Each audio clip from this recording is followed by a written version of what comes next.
Me hace mucha ilusión poderte presentar esta lección sobre escoliosis, ya que es un tema que está siempre a la orden del día. Muchos me preguntan sobre escoliosis y yoga y finalmente he incluido esta lección en el temario nuevo de este año. Así que vamos a ver en qué consiste la escoliosis y qué podemos hacer con escoliosis y yoga. Entonces, primero, definición.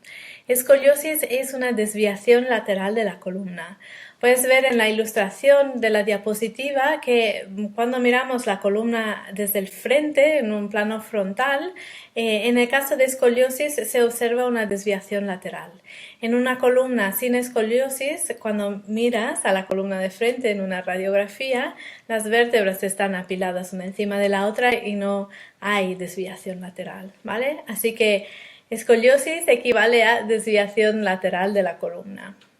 Entonces, hay dos principales tipos de escoliosis, la escoliosis funcional y la escoliosis estructural. Entonces, la escoliosis funcional es una escoliosis que solo afecta a la musculatura y no cambia la estructura ósea del cuerpo. Es decir, suele ser menos pronunciada, más leve, y es el resultado de un desequilibrio físico, un mal hábito postural, un movimiento repetitivo realizado a lo largo de muchos años, o quizás una pierna un poco más corta de la otra, ¿vale? Funcional porque responde a la función del cuerpo, a cómo lo has usado. Es adaptativa. Mientras que la escoliosis estructural, para empezar, suele ser bastante más pronunciada. Las curvas son más grandes y esta escoliosis afecta a la estructura. Las vértebras, los cuerpos vertebrales, se desarrollan en otra forma, es decir, toman forma de cuña y es para facilitar las curvas laterales, ¿vale? Entonces, esto no se sabe las causas por las que se origina, no es consecuencia de ningún mal hábito, es simplemente, bueno, de momento son es atribuido a factores genéticos. Normalmente afecta mayoritariamente a mujeres, el 80% son mujeres que tienen escoliosis estructural o idiopática. Aparece en la adolescencia, justo antes o alrededor de la primera regla. Y como te he dicho, afecta la morfología, la forma de la columna. Las vértebras no se desarrollan con la forma normal, sino que algunas tienen forma de cuña para sostener esta curva desviada lateralmente. Entonces, ahora, como ves en la foto, se realizan estudios con niños pequeños, screening en inglés, no sé cómo se dice, pero prevención. Se miran a los niños en la escuela para asegurarse de que no tengan escoliosis o que si la están desarrollando se puede empezar a vigilar la deformación de la columna con tiempo para poder seguir su avance y si las curvas se vuelven muy pronunciadas poder intervenir de algún modo para frenar su avance. Entonces en la escoliosis estructural no se puede predecir el avance que van a tomar las curvas. Por lo tanto, en esta época de adolescencia, cuando la escoliosis está empezando a manifestarse, es importante hacer un seguimiento de los niños para que esto no cause ningún peligro para la salud, porque unas curvas muy pronunciadas pueden incluso colapsar órganos, ¿vale? Y esa es la principal distinción entre una escoliosis idiopática o estructural con la funcional.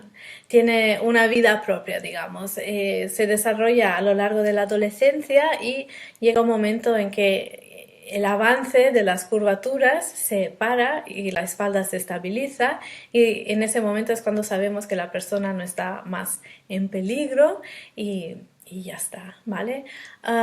Por lo tanto, si tus alumnos son personas adultas con escoliosis estructural, todo bien, pero si son niños y adolescentes, realmente es importante que estén bajo observación médica. Vale, entonces, Dos tipos de patología, una más leve, más en respuesta a malos hábitos, y la otra de forma completamente de causas desconocidas y con variables que no podemos controlar, por ejemplo, el avance de la curva. Entonces, dentro de la escoliosis estructural, que realmente es la que más nos preocupa porque es la que tiene curvas más pronunciadas, hay cuatro principales patrones de curva. Entonces, esto es importante tener en cuenta porque muchas de las preguntas que me llegan es cómo trabajar con escoliosis. Pues depende muchísimo de la curvatura que tiene la persona, no solo del grado de la curvatura, sino de cómo es la forma de su columna. Y la forma de las curvaturas no son iguales para todos. Se pueden dividir en cuatro grandes categorías que ya nos facilita la vida, y luego aparte de esto pues tienes que ver el grado de curvatura, si es más o menos pronunciado, ¿vale? Entonces siempre que trabajamos con adultos estamos en una área a salvo, podemos decir, porque las curvas ya sabemos que están estabilizadas, que no van a avanzar, pero repito, cuando trabajas con niños y adolescentes, pues esto tiene que estar vigilado por un médico porque no podemos controlar el avance de la patología, ya que no se puede predecir. Entonces, cuatro curvaturas. Te voy a explicar por encima en qué se distinguen y unas características básicas de cada una, pero te lo digo para que sepas que cada escoliosis es un asunto individual, y si quieres trabajar de forma terapéutica con una persona que tiene escoliosis, yo te recomiendo que te formes en yoga para escoliosis. Hay formaciones para esto. Vamos a seguir. Entonces, los cuatro patrones se llaman dorsal derecha, lumbar izquierda, dorso lumbar derecha y dorsal derecha, lumbar izquierda, y se refieren a dónde están las curvas principales. Entonces, fíjate que la imagen es repetida con la de antes, y es porque no tengo una ilustración de cómo son estas curvas. Te las voy a describir para que te las imagines. En una curvatura dorsal derecha, la convexidad de la curva se encuentra en la región dorsal derecha. Es decir, la curva está ubicada en la parte dorsal derecha del cuerpo, si miras la espalda desde atrás hacia adelante. La curva se irá hacia la derecha y luego volverá al centro, para que tengas una imagen en la cabeza.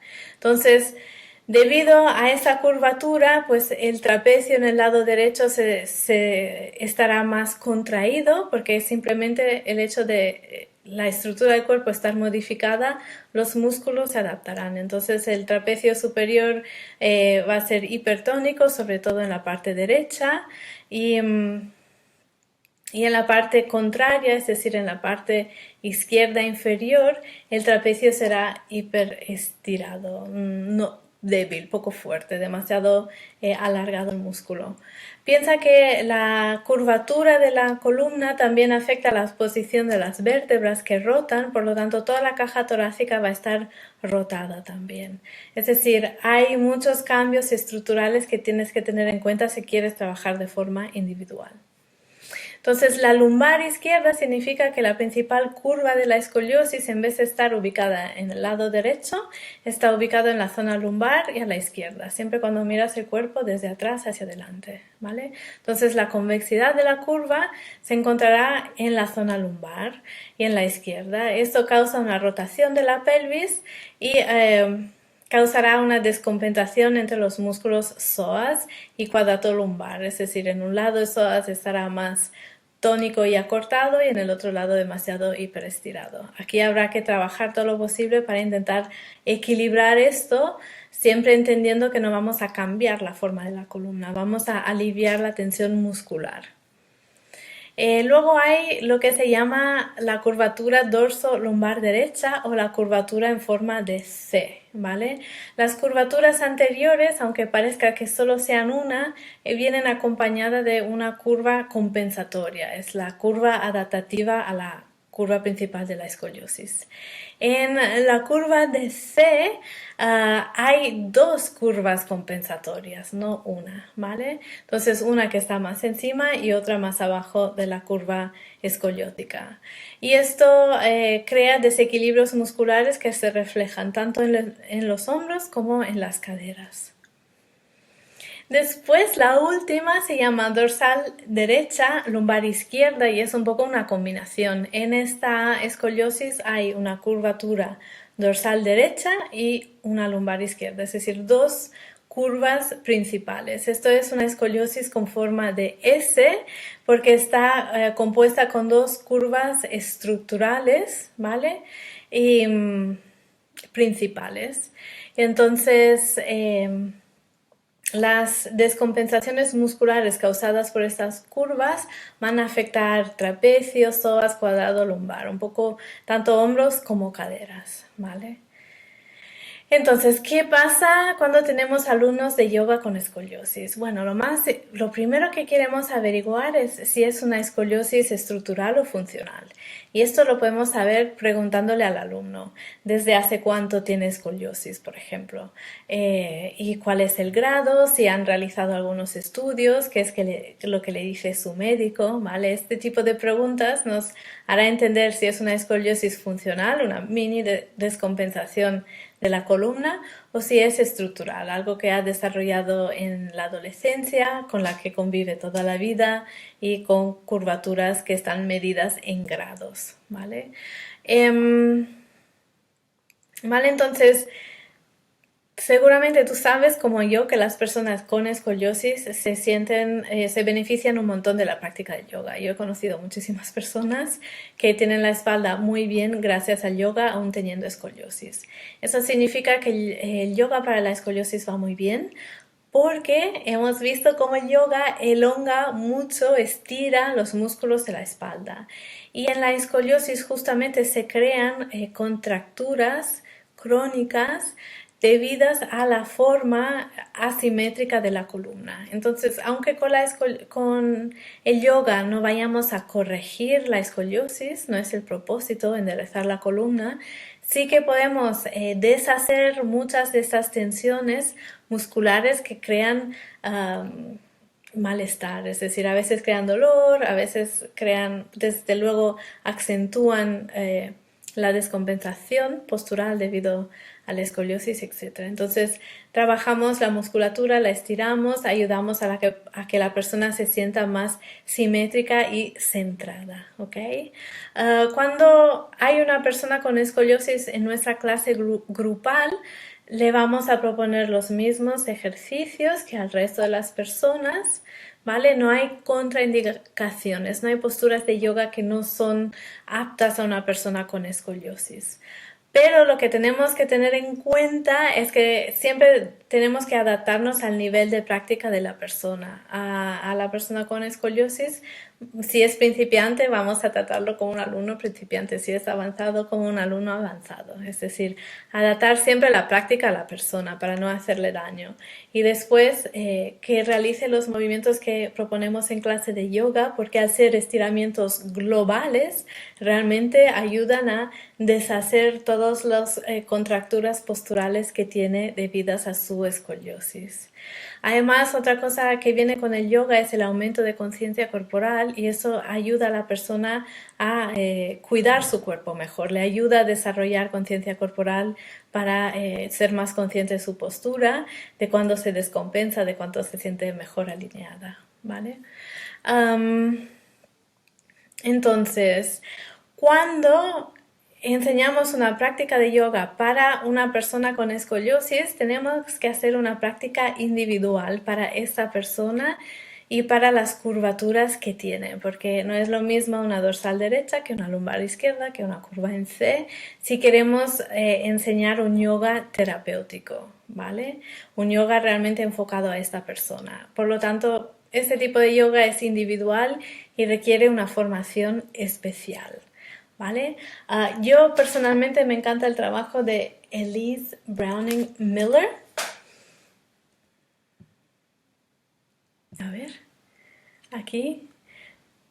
es la autora de Yoga for Scoliosis, que es este libro, y también realiza formaciones presenciales y online sobre este tema. Es una persona que lleva muchos años de experiencia enseñando, tiene escoliosis ella, es profesora de Iyengar y bueno, es un encanto de mujer y tiene una cantidad de información sobre el tema que merece la pena aprender. Pero eso es para casos de yoga terapéutico personalizado. Para tus clases grupales no es necesario tener ese conocimiento tan específico si alguna vez acude a tu clase una persona con escoliosis. Lo importante es que tengas en cuenta que el trabajo que haces son estiramientos globales que disminuyen las tensiones musculares causadas por la asimetría de su columna, ¿vale? Pero no te empeñes en enderezarle la espalda porque esto no va a ocurrir, porque esta escoliosis es estructural, afecta a la estructura, afecta a la forma de las vértebras y eso no lo vas a poder cambiar tú ni nadie con la práctica de yoga. Entonces, en vez de pensar en cambiar la forma de su espalda, céntrate en darle una práctica que es simétrica, que le ayuda a estirar bien el cuerpo para que se pueda ir sintiéndose mejor de tu clase. Otra cosa a tener en cuenta con personas con escoliosis y sin también es de no realizar diagnósticos. Es decir, escoliosis es el nombre de una patología, por lo tanto es un diagnóstico. Tú, como no eres médico, no tienes permiso de diagnosticar a nadie. Te lo digo porque no, o sea, varias veces me he encontrado en clases de yoga en la que he observado como el profesor le indica a un alumno o le pregunta si tiene escoliosis. Y he estado en clase de yoga incluso con profesores que dicen al alumno, tú tienes escoliosis porque bla, bla, bla, bla, bla. Entonces, no podemos hacer esto. Lo entiendes, ¿verdad? Es una patología, nosotros no diagnosticamos patologías, podemos hacer observaciones. ¿Te has fijado que tienes el hombro izquierdo más bajo que el derecho? ¿Te has fijado en esto, en lo otro? Y con esas preguntas así abiertas podemos recibir del alumno información. Si la persona tiene escoliosis, te dirá, sí, es porque tengo escoliosis. Esto que observas es causado por mi escoliosis. Pero si la persona no tiene escoliosis, nunca ha tenido ese diagnóstico, ¿cómo vamos a diagnosticarles? ¿Sabes? Podemos un poco llamarle la atención, como mucho recomendar que vaya al médico, pero tendría mucho cuidado con ese tipo de consejo porque a veces damos información que no sabemos que es cierta para empezar y le damos miedo a nuestro alumno. Uno viene a clase de yoga estando bien, queriendo estar mejor y sale de clase de yoga con una patología para toda la vida. Entonces, cuidado con el vocabulario que usamos con los alumnos y cómo nos dirigimos a ellos, etcétera. Eso es súper importante. Entonces, repito, para enseñar yoga a personas con escoliosis, siempre respeta el nivel de práctica de tu alumno. No hay posturas contraindicadas para la escoliosis. Todos los movimientos vienen bien porque movilizan la columna. Y la columna es sana cuando se mueve, cuando puede realizar todos los movimientos, ¿vale?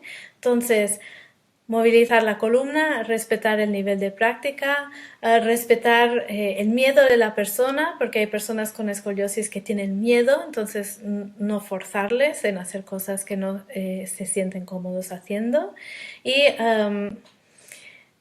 exacto, y realmente piensa en una práctica de yoga global que trabaja todo el cuerpo, ¿vale? Si quieres impartir clases de yoga para escoliosis enfocada en mejorar las compensaciones que vienen con la patología, te recomiendo que realices una formación específica. Las formaciones Yoga for Scoliosis de Elise Browning Miller se realizan en todo el mundo, así que aquí te enlazo información al respecto si quieres irlo a buscar. Aquí lo tienes, hay un link aquí mismo. Aquí te lleva a su libro y puedes buscar su página web. Hace poco busqué su web y no estaba bien configurada, me daba error, así que vamos a ver si lo arreglan pronto. Vale, entonces te dejo las preguntas de repaso para esta presentación y espero leerte en los comentarios. Sobre todo, ¿eres una persona que tiene escoliosis. ¿Has notado cómo el yoga ha mejorado tu práctica? Si es que sí, dinos cómo, para que los que enseñamos yoga a alumnos que tienen escoliosis podamos aprender de tu experiencia. Nos encantará leerte.